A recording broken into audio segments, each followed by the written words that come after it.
Bom dia, meu irmão. Bom dia, minha irmã. Que a graça e a paz de nosso Senhor e Salvador Jesus Cristo seja contigo, com sua família, hoje e sempre. Amém? Então, nessa manhã especial, manhã de Páscoa, né, manhã de comemoração, de relembrar, de renovação de pacto, nós estaremos estudando um tema muito especial, né, que é a entrada do povo de Israel na Terra Prometida.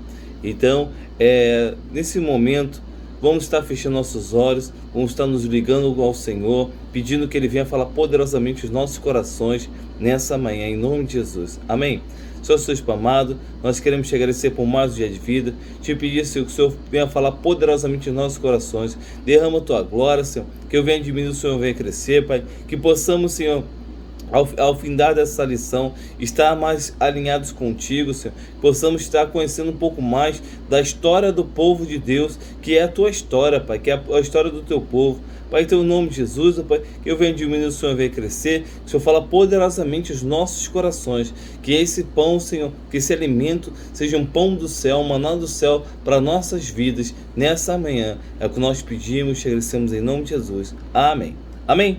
Então, sem mais delongas, vamos abrir nossas Bíblias em 1 Reis, capítulo 8, versículo 56. 1 Reis, capítulo 8, versículo 56. Diz assim a palavra do Senhor: Bendito seja o Senhor, que deu repouso ao seu povo de Israel, segundo tudo que havia prometido.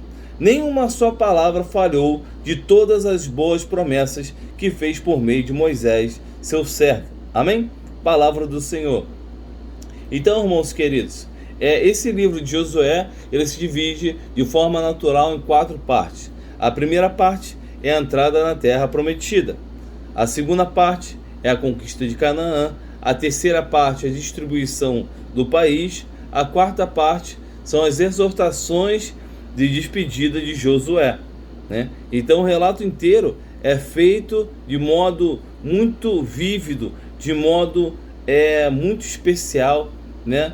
E nós estaremos falando brevemente sobre toda a caminhada, né, do povo de Israel até a conquista da Terra Prometida. Então, a primeira parte é a entrada na Terra Prometida. No capítulo 1 de Josué, nós vemos ali um momento muito difícil da história de Josué, que é a morte de Moisés, né? Moisés tinha acabado de falecer e Josué ficou... Deus chama Josué, a gente vê ali que não foi uma sucessão natural, mas que foi um chamado pela parte do Senhor, né? Josué já vinha servindo a Moisés durante muitos anos, né? Já vinha sendo preparado, mas houve um chamado pela parte do Senhor em Josué capítulo 1. Então, sabendo de antemão, né, das provações, das lutas que Josué enfrentaria, Deus de início encoraja Josué e lhe dá um conselho, né, vários conselhos para falar a verdade, mas o que ele repete nitidamente nesse capítulo 1 é ser forte e corajoso, ou somente ser corajoso e muito forte.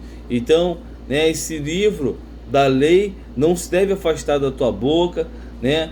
Então fala sobre a meditação de dia e de noite na palavra do Senhor, né? Para cuidar em fazer tudo segundo o que está escrito na lei do Senhor.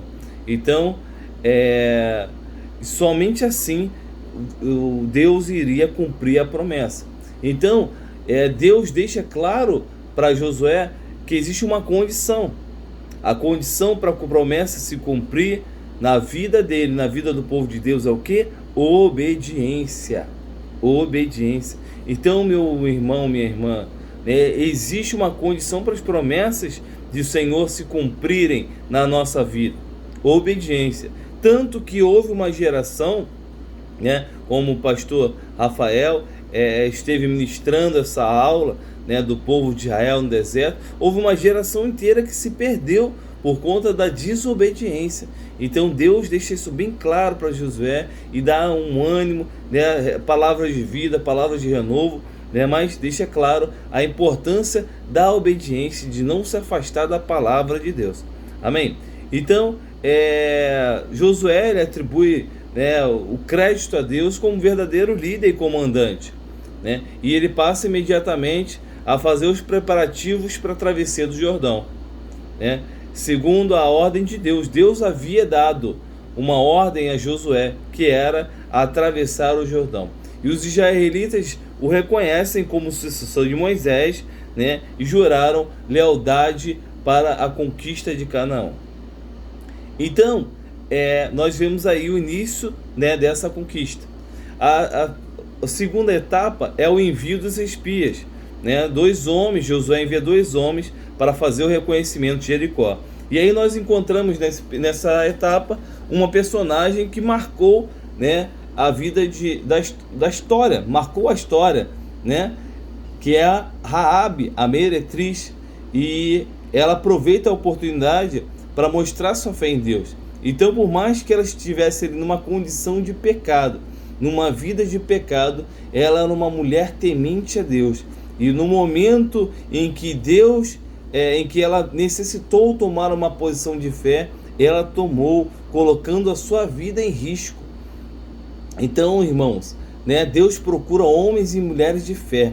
E essa fé, esse posicionamento de fé, foi o que salvou a família dela. Porque os espias prometeram a ela, né, que quando voltasse, quando a cidade fosse destruída, ela e a sua família iam ser poupados, né? Então, os espias retornaram até Josué, e Josué, sendo favorável ao relatório dos espias, ele avança imediatamente em direção ao Rio Jordão, que estava na época de cheia, né? Então, muito interessante que é nesse momento que Deus dá uma prova de que está com Josué, né? De que não é só Moisés, que é Deus quem faz o milagre, que não é Moisés que fazia o milagre, né? Que era Deus que fazia os sinais através de Moisés. E agora Deus dá um sinal ao povo que ele é com Josué também.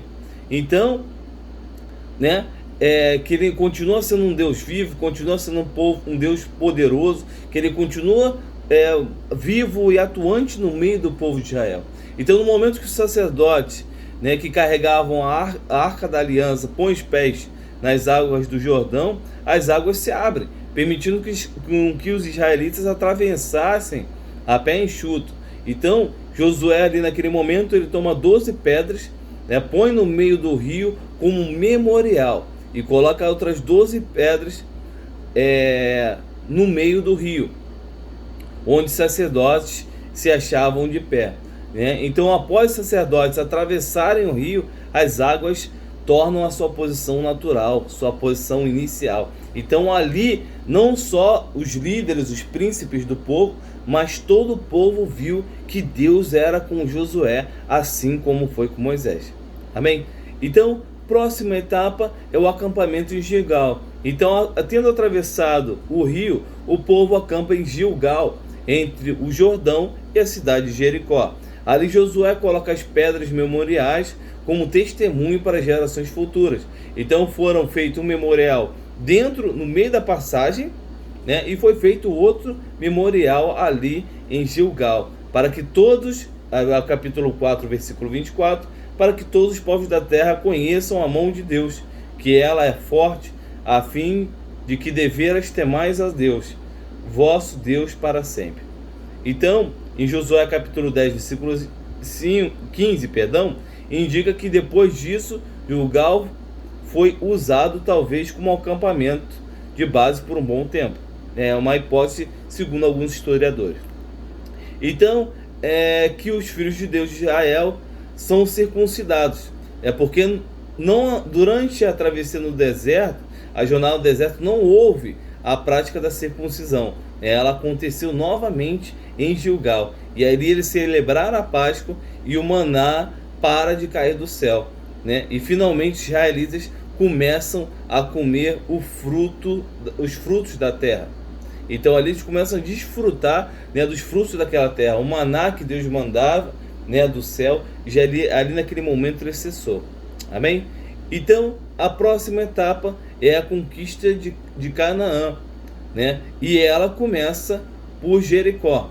Essa primeira foi a entrada na terra prometida, e aí eles agora vão começar a batalhar para conquistar aquilo que o Senhor tinha prometido. Então, a primeira conquista foi Jericó. Então, o primeiro desafio que eles encontram diante deles são as muralhas muito fortificadas da cidade de Jericó. E aí entra a questão, como tomar posse de uma muralha dessa, né? Como conquistar um desafio desse tão grande, um gigante desse tão grande. E aí Deus dá a instrução a Josué: uma vez por dia, durante 6 dias, os exércitos de Israel devem marchar em volta da cidade. E no 7º dia, né, precisam fazer as 7 voltas. E Josué transmite fielmente as ordens de Deus. Então nós vamos ver que vão começar as batalhas agora. E você vai ver que Deus dá uma estratégia específica para cada batalha.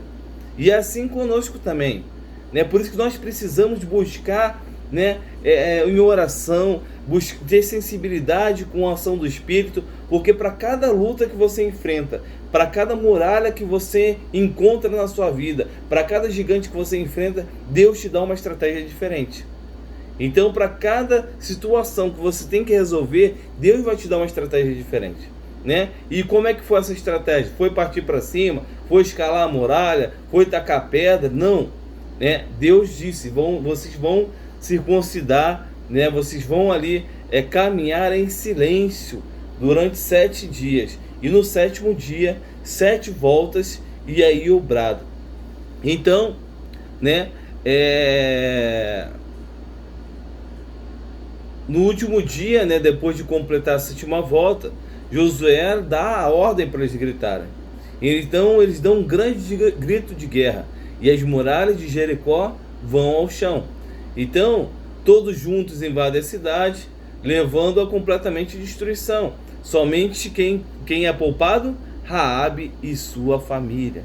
Então a promessa de Deus se cumpre na vida de Raabe. E é tão interessante que você pode ver lá em Mateus capítulo 1, que Raabe, né, ela é incluída, né, é uma mulher de fé, ela é incluída ali na genealogia de Jesus. Coisa muito interessante, muito preciosa, porque essa mulher teve uma atitude de fé grandiosa.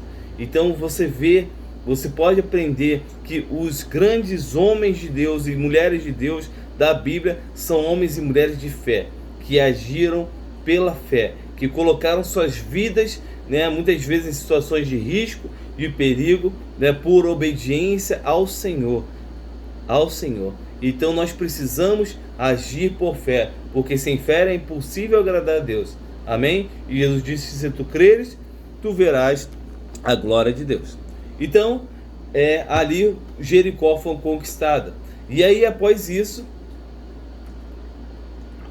rumo a oeste, existe uma cidade chamada Ai.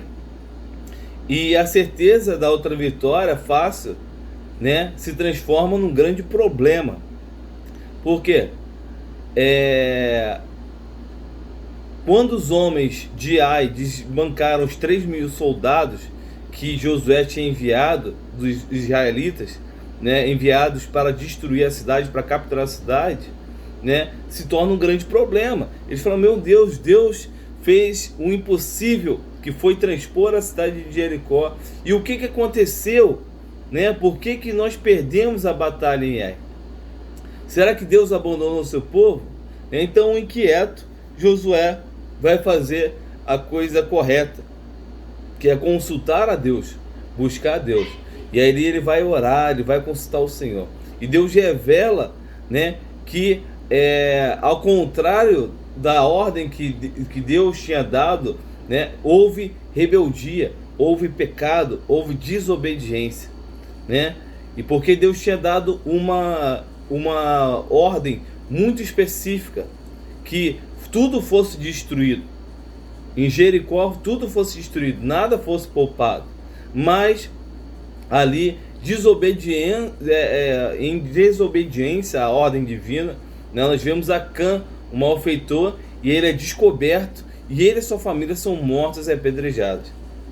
Então nós vemos como o pecado de uma só pessoa da liderança, né? No caso, Acã, ele era um líder.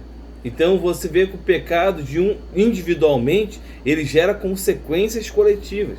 Por isso nós não podemos aceitar o pecado, né?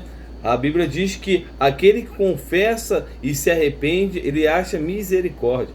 Então é necessário o arrependimento, é necessária a confissão para que haja a misericórdia, o agir do perdão da misericórdia de Deus. Então, restabelecido o favor de Deus, né, os israelitas eles novamente avançaram contra Ai, e o próprio Deus revela mais uma vez a estratégia a usar, né? Os homens de Ai são atraídos a sair da cidade, da muralha, né, e descobrem que estão encurralados numa emboscada. E a cidade ela é capturada e destruída com todos os seus habitantes. Então, aí nós vemos uma lição muito importante nessa luta contra Ai, que não há negociação com o inimigo. Não devemos negociar princípios, não devemos, né, negociar com o pecado, porque o pecado ele gera morte e destruição.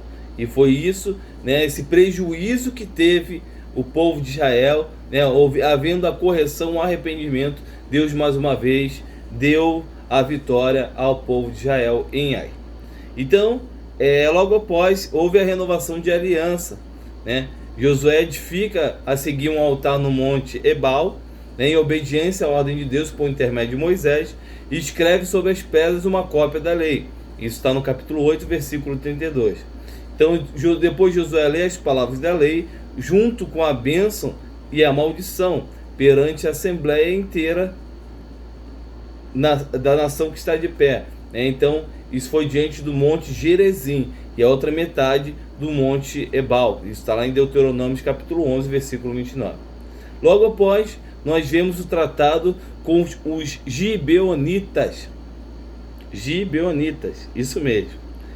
Então, diversos dos pequenos reinos de Canaã, eles ali alarmados com o progresso rápido da invasão, né, eles se unem com o esforço de tentar impedir Josué e o povo de Deus de conquistar ali os territórios deles.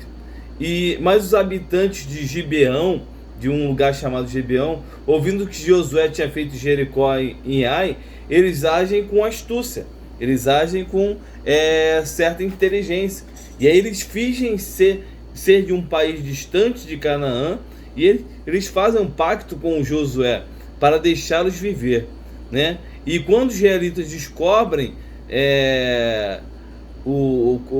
com relação à malandragem deles, né, o que eles fizeram ali, eles fazem com que os gibeonitas eles se tornassem juntadores de lenha e tiradores de água, né, que era o serviço dos escravos de mais baixa categoria. Então, cumprindo assim a parte de maldição, né, que Noé, sob inspiração divina, pronunciava contra Canaã, filho, no seu caso, filho de Cã, né? Canaã, filho de Cã, que os filhos de Cã, por conta do pecado, né, de que ele cometeu contra o seu pai, ali no livro de Gênesis, né, eles fossem amaldiçoados, sendo como, né, servos dessa conjuntura. Então, essa deserção dos gibeonitas não é uma coisa insignificante, pois Gibeão era uma cidade grande, maior do que Ai, e todos os homens eram poderosos. Então, existia um homem chamado Adonizedeque, rei de Jerusalém. Ele vê nisso uma ameaça contra si mesmo e contra os demais reinos de Canaã. Então ele viu o que os gibeonitas fizeram, né? E ele decide então punir severamente esse povo, né, a fim de que não houvesse mais deserção, porque o que eles fizeram foi uma traição. Eles deserdaram, né, e eles se aliaram contra o inimigo, que no caso era o povo de Israel invadindo ali, né, conquistando a terra que Deus tinha prometido a eles. Então Adonizedeque e outros 4 reis, né, das cidades de reinos de Hebron, Jarmute, Laquis e Eglon, né, se organizaram e guerrearam contra Gibeão.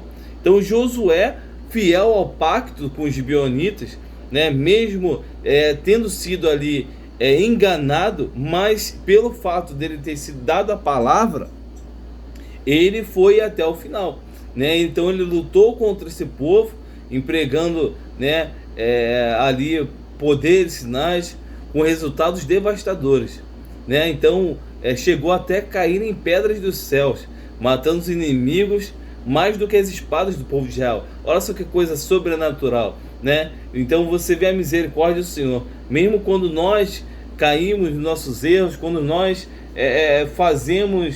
tomamos atitudes que não deveria ter tomado, mas o Senhor é misericordioso e bondoso.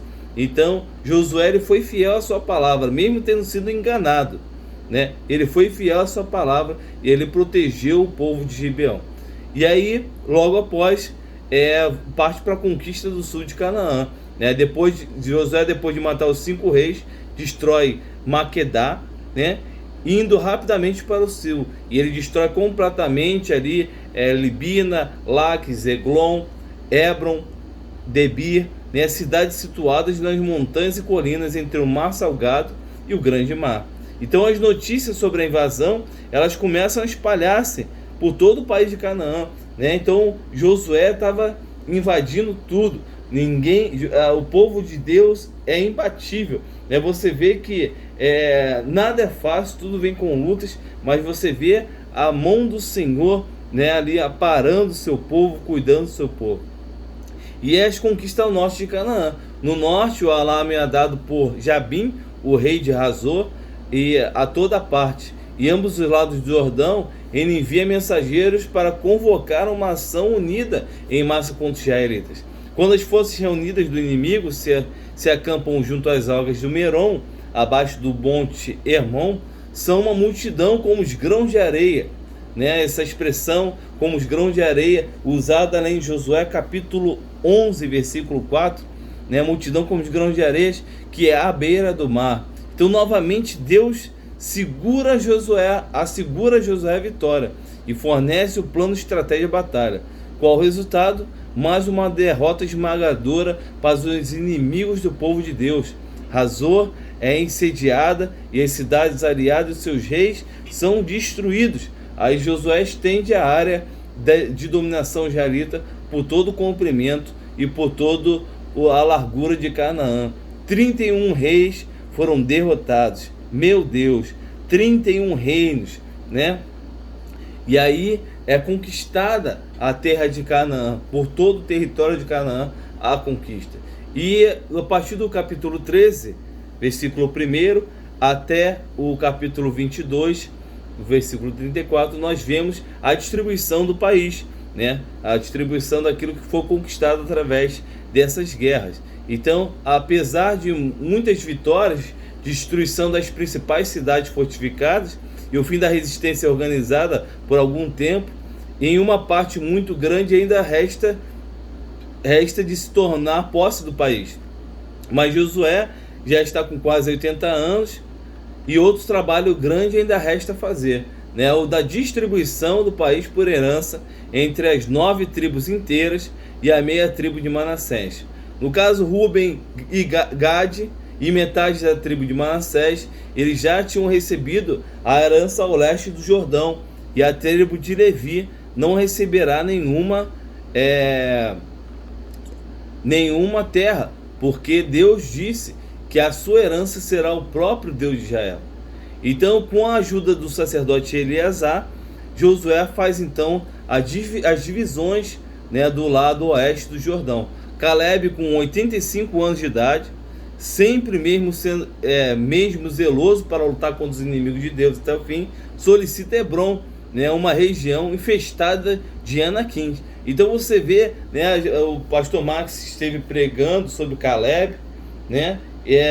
O Caleb, um homem de Deus, um servo fiel, né, que não esmoreceu, e aos 85 anos ele poderia ter falado: Josué, eu estou cansado, Josué, eu já sou idoso, eu não quero mais lutar, né? Já para mim já deu, eu já lutei tudo que tinha que lutar. Mas não, ele escolheu uma terra infestada de inimigos, anaquins, né? E que lhe é concedido. E você vê que Deus fortalece, que Deus renova, né? Que o homem de Deus, a mulher de Deus, eles têm que estar pronto a lutar, estar preparado e pronto a lutar. né? Nosso descanso mesmo é no céu. Aqui nós temos pequenas tréguas, pequenos momentos de descanso, mas precisamos continuar batalhando as guerras que o Senhor quer que nós batalhemos. Amém? Então, depois de as tribos receberem suas heranças, por sorte, Josué solicita a cidade de Timnat-Será, né, nos montes de Efraim. E isso é concedido por ordem de Deus. E a tenda da reunião é armada em Siló, que também fica na região de montanhosas de Efraim. Então, 6 cidades de refúgio são reservadas, né, 3 de cada lado do Jordão, para o homicida não intencional. Então existia essas cidades de refúgio, né, que eram para situações de alguém que cometeu um homicídio, né, sem a intenção de matar. Ao oeste do Jordão são Quedes, Galileia, Siquém, Efraim e Hebron no território montanhoso de Judá, e ao leste são Bezer no território de Ruben, né, Ramote em Gileade, em Golã, em Bazã. Então desse a essa categoria sagrada, né, cidades de refúgio. 48 cidades com seus pastos agora foram dadas a cada tribo, são designadas por sorte como cidades de residência para os levitas. Então essas incluem as 6 cidades de refúgio. Dessa forma Israel passou a tomar posse da terra e morar nela, como Deus prometera, tudo se cumpriu. Amém? Então os guerreiros da tribo de Ruben, Gad e a minha tribo de Manassés, que continuaram com Josué até esse tempo, voltam agora para suas heranças do outro lado do Jordão, levando consigo a instrução de serem fiéis à bênção de Josué. Então, a caminho, ao chegarem perto do Jordão, erguem um grande altar. Isso provoca uma crise, visto que o lugar designado para a adoração de Deus é a tenda da reunião, em Siló. As tribos ao oeste temem traição de lealdade e preparam-se para lutar contra os supostos rebeldes. Entretanto, é evitado o derramamento de sangue quando se explica que o altar não é para sacrifício, mas apenas para servir de testemunho entre nós, os israelitas ao leste e ao oeste, que Deus de Israel é o verdadeiro Deus. E a quarta e última parte, exortações e despedidas de Josué.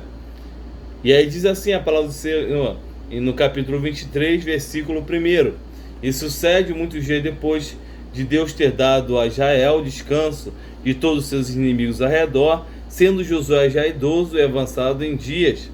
Então ele convoca todo Israel para dar inspirações, exortações de despedida. O último sermão de Josué está registrado ali entre o capítulo 23 e 24. Então, humildade até o fim. E ele atribui a Deus todo o crédito, das grandes vitórias sobre as nações. E todos continuam agora a ser fiéis. E diz assim lá no capítulo 23, versículo 6: Tendes de ser muito corajosos para guardar e fazer tudo o que está escrito na lei de Moisés, nunca vos desviando dela, nem para a direita, nem para a esquerda. Então eles precisam evitar os falsos deuses, a idolatria que era muito comum, um pecado muito comum naquela época. Guardar constantemente as suas almas, somente para Deus. Então não pode haver negociação com os cananeus remanescentes, nem casamentos de alianças espirituais com eles. E por isso provocaria a ira de Deus contra eles. Então, muito interessante, nesse discurso de Josué, que nós vemos como é que é um homem fiel. Nós vemos no capítulo 1 que ele tem uma posição, que ele tem uma postura, que ele recebe do Senhor a orientação, e você vê que ele continuamente continua observando a lei do Senhor. E ele encerra o capítulo 24, continua na mesma posição, na mesma intensidade. Então é isso que Deus procura em nós. A palavra de Deus diz: ser firmes, constantes, sempre abundantes na obra do Senhor, sabendo que o seu trabalho no Senhor não é em vão. Palavra do apóstolo Paulo. Então nós precisamos ser firmes e constantes, porque aquilo que não é firme é frouxo. E aquilo que é frouxo, você imagina, né, uma porca, um parafuso frouxo, com a trepidação que ele vai causando, uma hora ele solta, uma hora ele quebra, né? Então a frouxidão, ela gera prejuízo. E é que nós estamos falando de reino de Deus, estamos falando de vidas, estamos falando de famílias, estamos falando de o comparativo até com algo material, mas estamos falando de vidas. Então nós precisamos ser firmes e constantes, sempre abundantes na obra do Senhor. E Josué, ele foi até o final, né?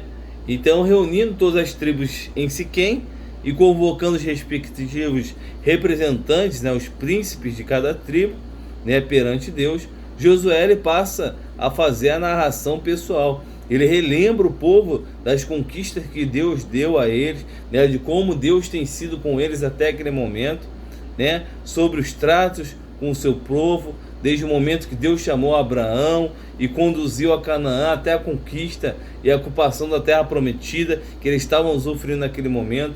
Então, novamente, Josué adverte contra os falsos deuses, as falsas religiões, né? Ele exorta a Israel a temer a Deus e a servi-lo de todo o coração. Então, a seguir, ele lhes apresenta o assunto com a máxima clareza, né? Escolhei hoje vós a quem servireis, os deuses a quem servireis, a quem serviram seus antepassados, ou os deuses dos amorreus em cuja terra morais, né? Ou ao Senhor. Mas quanto a mim, eu e minha casa serviremos a Deus. Olha só que coisa tremenda, né? Como é que Josué, no último discurso, né, registrado na Bíblia antes do seu falecimento, ele fala com o povo. Ele deixa diante do povo a escolha, né? Vocês decidam hoje o que vocês vão querer da vida de vocês. Porém, eu e minha casa serviremos ao Senhor. E também isso pode ser um ato profético, mas isso necessita de um posicionamento. Você mesmo sendo o único crente na sua casa, mesmo pode falar, pastor, mas o meu marido não é crente, minha esposa não é crente, mas meus pais não são crentes, meus filhos não são crentes, eu venho sozinho para a igreja. Mas você seja profeta, profetiza na sua casa e declare: eu e minha casa serviremos ao Senhor, porque é promessa de Deus para a sua vida. Jesus disse: se tu crês, tu verás a glória de Deus. Então, né, é promessa de Deus, essa é a vontade de Deus. Só que é necessário tomar uma posição assim como Josué, que diga: independente do que vocês façam, eu e minha casa serviremos ao Senhor. Eu vou continuar no propósito que Deus estipulou para a minha vida, que chamado Deus para a minha vida. E vocês decidam hoje. Então, né, o povo ali, e Josué ali pregou para o povo. Ele pregou para o povo. E com a convicção que faz lembrar de Moisés, né? Josué relembra Israel do que Deus é santo, que Ele é um Deus que exige santidade, devoção exclusiva. E aí o povo fica entusiasmado e declara que irá manter o pacto com Deus. Então, antes de despedir, Josué faz um pacto com eles, escreve essas palavras no livro da lei e coloca uma grande pedra para servir de testemunho. Então, nessa manhã, você viu, né, quantas lutas, quantas questões complexas Josué teve que enfrentar nessa conquista da terra. E depois você vê que a ingratidão do ser humano, né? Que mesmo depois de Deus ter dado todas essas conquistas, todas essas vitórias, o que o ser humano fez, né? De se envolver com outros deuses, de se esquecer da santidade do Senhor, que Deus é amor, mas também Deus é justiça, que Deus é santo, Deus é misericordioso, mas Ele também exige santidade. Eles se esqueceram que uma geração inteira morreu no deserto por desobediência ao Senhor, por rebeldia ao Senhor. Então, nessa manhã, né, que você reflita nessa palavra, e eu quero te perguntar: quem você tem servido? De quem tem sido o seu coração? Você tem servido ao Senhor de todo o coração? Ou você tem negociado princípios? Ou você tem deixado o pecado entrar Ou você tem sofrido derrotas por não ter se arrependido ainda, por estar vivendo uma vida de pecado e não ter se arrependido. Que o Espírito Santo fale poderosamente no seu coração nessa manhã. Que Deus te abençoe, que você seja feliz, que seja próspero, que seja santo como o Senhor, e seja poderosamente abençoado por essa palavra que vem dos céus para os nossos corações. Amém? Um forte abraço, um domingo abençoado, uma semana poderosa, e estamos em tempo de festa, é Páscoa. Jesus morreu, mas Ele ressuscitou, e hoje Ele vive para nos dar a vitória. Mas é necessário um posicionamento da nossa parte também. Amém? Forte abraço, que Deus te abençoe, fique na paz, shalom.